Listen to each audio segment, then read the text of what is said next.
Hi everybody, welcome back to my channel and the first video in my new endeavor, the New to Me series, where I think of a genre or a format or an author that I'm unfamiliar with because I don't have any experience in it. And I take a very small selection of books that pertain to that particular category and read them and then decide how I feel about it. This whole series and this video is intended to help me branch out, to help me experience more things so that I can talk intelligently about everything instead of romance and thriller and horror and mystery. Now, I understand that reading 3 books that pertain to a particular genre, author, category, what have you, is by no means going to make me an expert on the matter. I get it. But in order to decide if this is something that I even want to pursue further, I have to try it. It's a try it before you buy it kind of thing, right? So here we are. Today we're discussing historical romance. I picked out 3. I wouldn't say at random, but I would say close. The first one that I read, I did have a recommendation for from one of my subscribers. But the other 2, I just sort of, having read the romance genre a lot, just sort of found things that I thought would interest me because they've interested me before in different types of romance novels, and that I just sort of followed my gut when it came to picking out some historicals. Now, before I get into the books that I did read, here's why I don't have a lot of experience in historical romance. I don't read historical fiction in general. I don't appreciate it the way that I think most fans appreciate it. I'm a very here and now kind of person. When I'm reading something that's not of the here and now, it might as well be fantasy. Even though it's rooted in historical fact, maybe, it still isn't something I've experienced. It still isn't something that I can even really prove that it happened, that it was that way, that it might as well be fantasy. And I don't have any experience with fantasy either, which we'll get to that in future videos. I didn't know until delving into this project that there are even different classifications of historical romance, mostly by time period. Interesting. See, I've already learned something. So the first historical romance that I read, like I said, it came as a suggestion from a subscriber. She gave me several, but I plucked this one out of the mix because I am familiar with the author. The author is Maya Banks. She has written a lot of contemporary romances, and so I felt comfortable. It was a comfort thing for me. I felt comfortable in trying one of her historicals on for size. So I read In Bed with the Highlander by Maya Banks. This is the story of a young woman named Marin, who is the illegitimate daughter of the king. She possesses certain perks, certain titles, or certain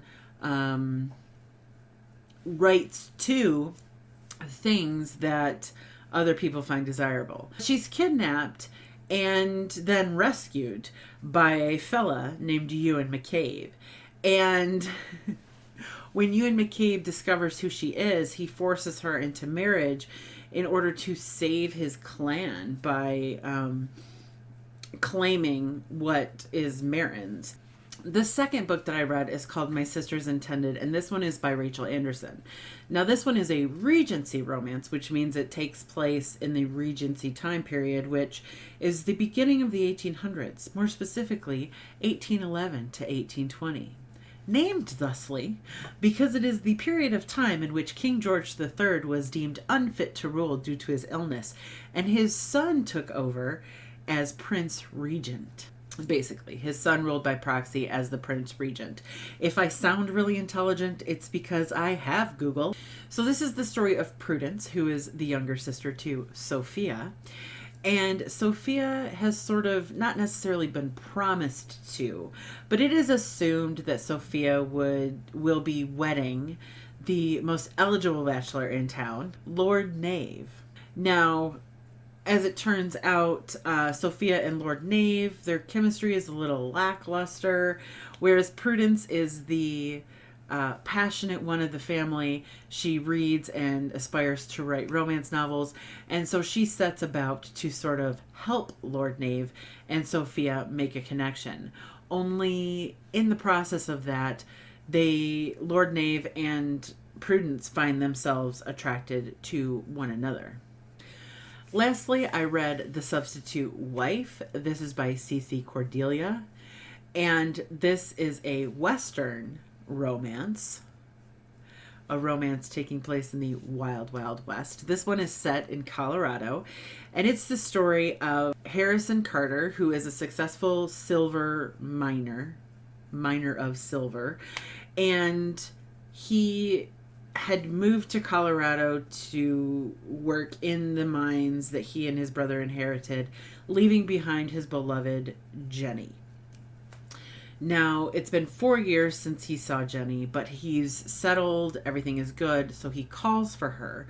Only Jenny has fallen gravely ill. She is, in fact, dying. Meanwhile, her sister, Retta, was taken advantage of by a man and now is the single mother to a toddler. So Jenny sends Retta to Harrison in her stead. Harrison doesn't know the what's it called? Stagecoach. The stagecoach arrives. He's expecting Jenny, and instead Jenny's sister Retta steps off with a small child. Jenny's dying wish that he marry Retta, so he does. And the rest is about them getting on as husband and wife, having not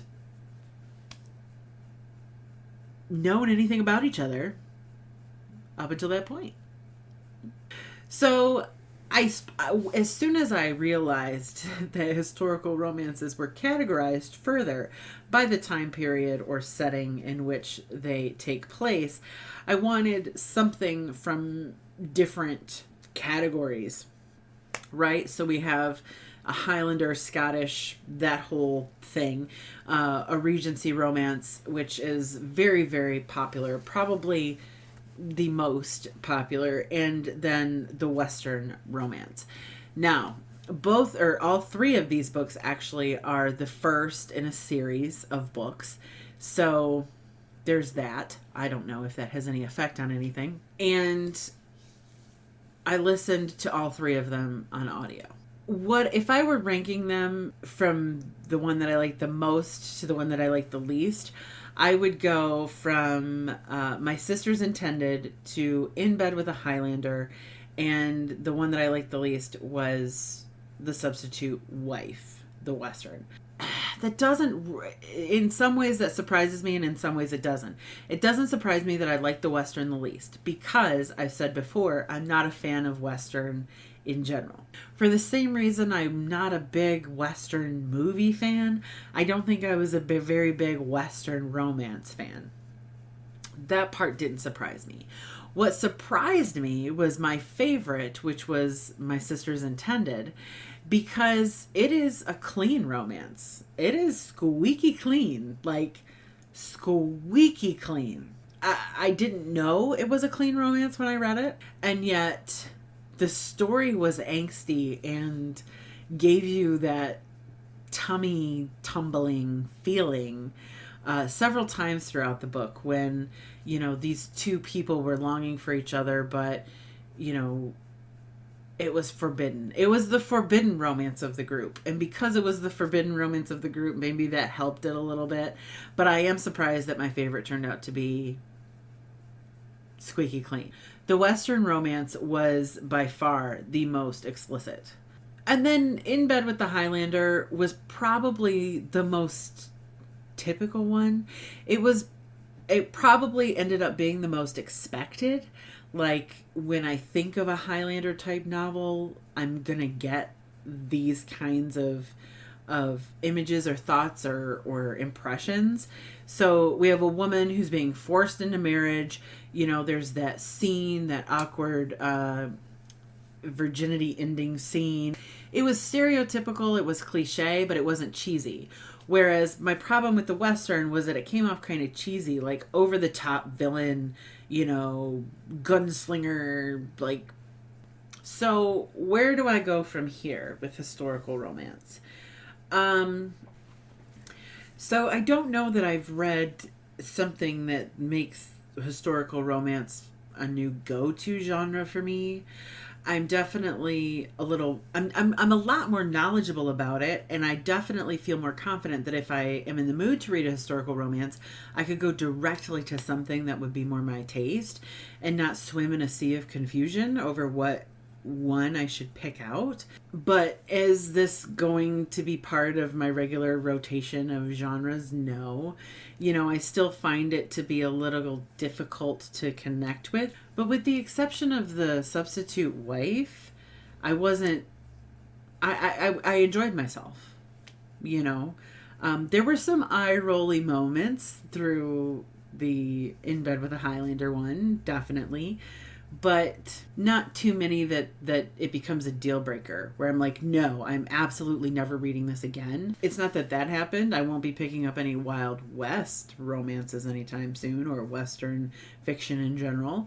And just because I really enjoyed My Sister's Intended, to me that doesn't necessarily mean I should start reading Regency romance. Like, part of me still thinks that may have been a fluke. The attraction to My Sister's Intended was not the time period.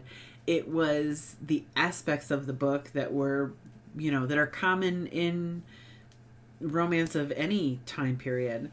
The angst, the forbiddenness of it all. So I think the only book that offered actual historical elements that I was attracted to was In Bed with the Highlander. It felt the most historical. It felt the most genuine. Like I was reading historical romance and doing okay.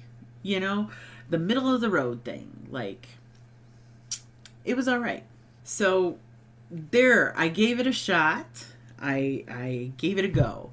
And I'm not afraid of it. And I am willing to try more under very certain sets of circumstances, and always open to recommendations of historical romance if you've read something that you absolutely love. But I'm going to stick to contemporary as a general rule unless I see something that just sounds too good to pass up, and then I will and then I will go back in time. Somebody stop me. I hope you're enjoying where this series might go. I do plan to delve into things like fantasy, graphic novels, certain authors who I'm just going to keep to myself for now. And I'm estimating probably 7 to 10 videos. Hopefully I can definitely round out this year with this series anyways. So let me know if there's somebody or something specific that you think I need to give a try. If you have any thoughts about historical romance, or you think that I could answer some questions for you about the genre with my very limited experience, by all means, let me know. Thank you so much for watching, and I will see you all very soon.